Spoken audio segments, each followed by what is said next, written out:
క్రొత్త నిబంధన గ్రంథము నుండి యోహాను రాసిన ప్రకటన గ్రంథము 11వ అధ్యాయము. మరియు ఒకడు చేతికర్ర వంటి కొలకర్ర నాకిచ్చి, నీవు లేచి దేవుని ఆలయమును బలిపీఠమును కొలత వేసి ఆలయములో పూజించు వారిని లెక్కపెట్టుము. ఆలయమునకు వెలుపటి ఆవరణమును కొలత వేయక విడిచిపెట్టుము. అది అన్యులకియ్యబడెను. వారు 42 నెలలు పరిశుద్ధ పట్టణమును కాలితో త్రొక్కుదురు. నేను నా 2 సాక్షులకు అధికారము ఇచ్చెదను. వారు గోనెపట్ట ధరించుకొని 1260 దినములు ప్రవచింతురు. వీరు భూలోకమునకు ప్రభువైన వాని ఎదుట నిలుచుచున్న 2 ఒలివ చెట్లును దీపస్తంభములునై ఉన్నారు. ఎవడైనను వారికి హాని చెయ్యనుద్దేశించిన ఎడల వారి నోట నుండి అగ్ని బయలువెడలి వారి శత్రువులను దహించివేయును. గనుక ఎవడైనను వారికి హాని చెయ్యనుద్దేశించిన ఎడల అలాగున వాడు చంపబడవలెను. తాము ప్రవచించు దినములు వర్షము కురవకుండా ఆకాశమును మూయుటకు వారికి అధికారము కలదు. మరియు వారికిష్టమైనప్పుడెల్లా నీళ్లు రక్తముగా చేయుటకును నానా విధములైన తెగుళ్లతో భూమిని బాధించుటకును వారికి అధికారము కలదు. వారు సాక్ష్యము చెప్పుట ముగింపగానే అగాధములో నుండి వచ్చు క్రూరమృగము వారితో యుద్ధము చేసి జయించి వారిని చంపును. వారి శవములు ఆ మహాపట్టణపు సంతవీధిలో పడియుండును. వానికి ఉపమాన రూపముగా సొదొమ అనియు ఐగుప్తు అనియు పేరు. అచ్చట వారి ప్రభువు కూడా సిలువ వేయబడెను. మరియు ప్రజలకును వంశములకును ఆయా భాషలు మాటలాడు వారికిని జనములకును సంబంధించిన వారు 3 దినములనర వారి శవములను చూచుచు వారి శవములను సమాధిలో పెట్టనియ్యరు. ఈ 2 ప్రవక్తలు భూనివాసులను బాధించినందున భూనివాసులు వారి గతి చూచి సంతోషించుచు ఉత్సహించుచు ఒకనికొకడు కట్నములు పంపుకొందురు. అయితే ఆ 3 దినములనర అయిన పిమ్మట దేవుని యొద్ద నుండి జీవాత్మ వచ్చి వారిలో ప్రవేశించెను గనుక వారు పాదములు ఊని నిలిచిరి. వారిని చూచిన వారికి మిగుల భయము కలిగెను. అప్పుడు ఇక్కడికి ఎక్కిరండని పరలోకము నుండి గొప్ప స్వరము తమతో చెప్పుట వారు విని మేఘారూఢులై పరలోకమునకు ఆరోహణమైరి. వారు పోవుచుండగా వారి శత్రువులు వారిని చూచిరి. ఆ గడియలోనే గొప్ప భూకంపము కలిగినందున ఆ పట్టణములో 10వ భాగము కూలిపోయెను. ఆ భూకంపము వలన 7,000 మంది చచ్చిరి. మిగిలిన వారు భయాక్రాంతులై పరలోకపు దేవుని మహిమపరిచిరి. 2వ శ్రమ గతించెను. ఇదిగో 3వ శ్రమ త్వరగా వచ్చుచున్నది. 7వ దూత బూర ఊదినప్పుడు పరలోకములో గొప్ప శబ్దములు పుట్టెను. ఆ శబ్దములు, ఈ లోకరాజ్యము మన ప్రభు రాజ్యమును ఆయన క్రీస్తు రాజ్యము నాయను. ఆయన యుగయుగముల వరకు ఏలుననెను.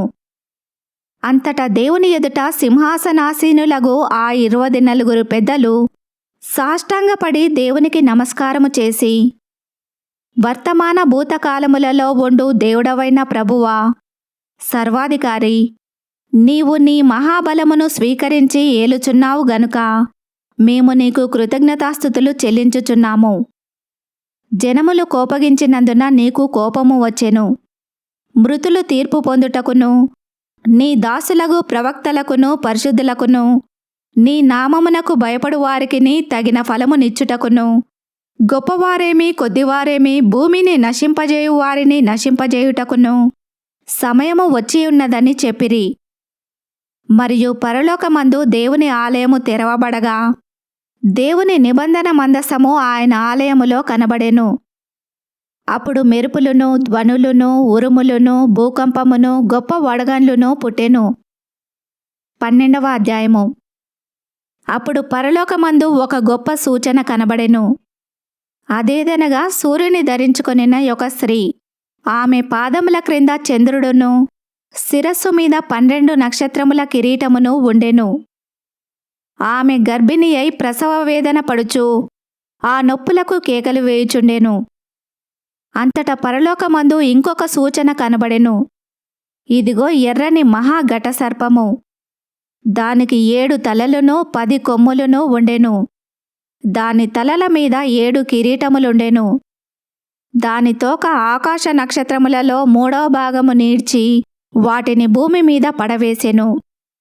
కననయ్యున్న ఆ స్త్రీ కనగానే ఆమె శిశువును మృంగివేయవలనని ఆ ఘటసర్పము స్త్రీ ఎదుట నిలుచుండెను. సమస్త జనములను ఇనుపదండముతో ఏలనయ్యున్న ఒక మగ శిశువును ఆమె కనగా, ఆమె శిశువు దేవుని యొద్దకును ఆయన సింహాసనమునొద్దకును కొనిపోబడెను. ఆ స్త్రీ అరణ్యమునకు పారిపోయెను. అచ్చట వారు 1260 దినములు ఆమెను పోషింపవలనని దేవుడు ఆమెకు ఒక స్థలము సిద్ధపరచి ఉంచెను. అంతట పరలోకమందు యుద్ధము జరిగెను. మికాయేలును అతని దూతలును ఆ ఘటసర్పముతో యుద్ధము చేయవలనని ఉండగా, ఆ ఘటసర్పమును దాని దూతలును యుద్ధము చేసిరి గాని గెలవలేకపోయిరి. గనుక పరలోకమందు వారికిక స్థలము లేకపోయెను. కాగా సర్వలోకమును మోసపుచ్చుచు అపవాది అనియు సాతాననియు పేరుగల ఆదిసర్పమైన ఆ మహాఘటసర్పము పడద్రోయబడెను. అది భూమి మీద పడద్రోయబడెను. దాని దూతలు దానితో కూడా పడద్రోయబడిరి. మరియు ఒక గొప్ప స్వరము పరలోకమందు ఈలాగు చెప్పుట వింటిని: రాత్రింబగళ్ళు మన దేవుని ఎదుట మన సహోదరుల మీద నేరము మోపువాడైన అపవాది పడద్రోయబడి ఉన్నాడు గనుక ఇప్పుడు రక్షణయు శక్తియు రాజ్యమును మన దేవుని వాయెను. ఇప్పుడు అధికారము ఆయన క్రీస్తుదాయెను. వారు గొర్రెపిల్ల రక్తమును బట్టియు తామిచ్చిన సాక్ష్యమును బట్టియు వానిని జయించియున్నారు గాని మరణము వరకు తమ ప్రాణములను ప్రేమించిన వారు కారు. అందుచేత పరలోకమా, పరలోక నివాసులారా, ఉత్సహించుడి. భూమి, సముద్రమా, మీకు శ్రమ. అపవాది తనకు సమయము కొంచెమే అని తెలుసుకొని బహు క్రోధము గలవాడై మీ యొద్దకు దిగివచ్చి ఉన్నాడని చెప్పెను. ఆ ఘటసర్పము తాను భూమి మీద పడద్రోయబడి ఉండుట చూచి ఆ మగ శిశువును కనిన స్త్రీని హింసించెను. అందువలన ఆమె అరణ్యములో ఉన్న తన చోటికి ఎగురునట్లు గొప్ప పక్షిరాజు రెక్కలు 2 ఆమెకు ఇయ్యబడెను. అచ్చట ఆ సర్పము ముఖమును చూడకుండా ఆమె ఒక కాలము, కాలములు, అర్ధకాలము పోషింపబడును.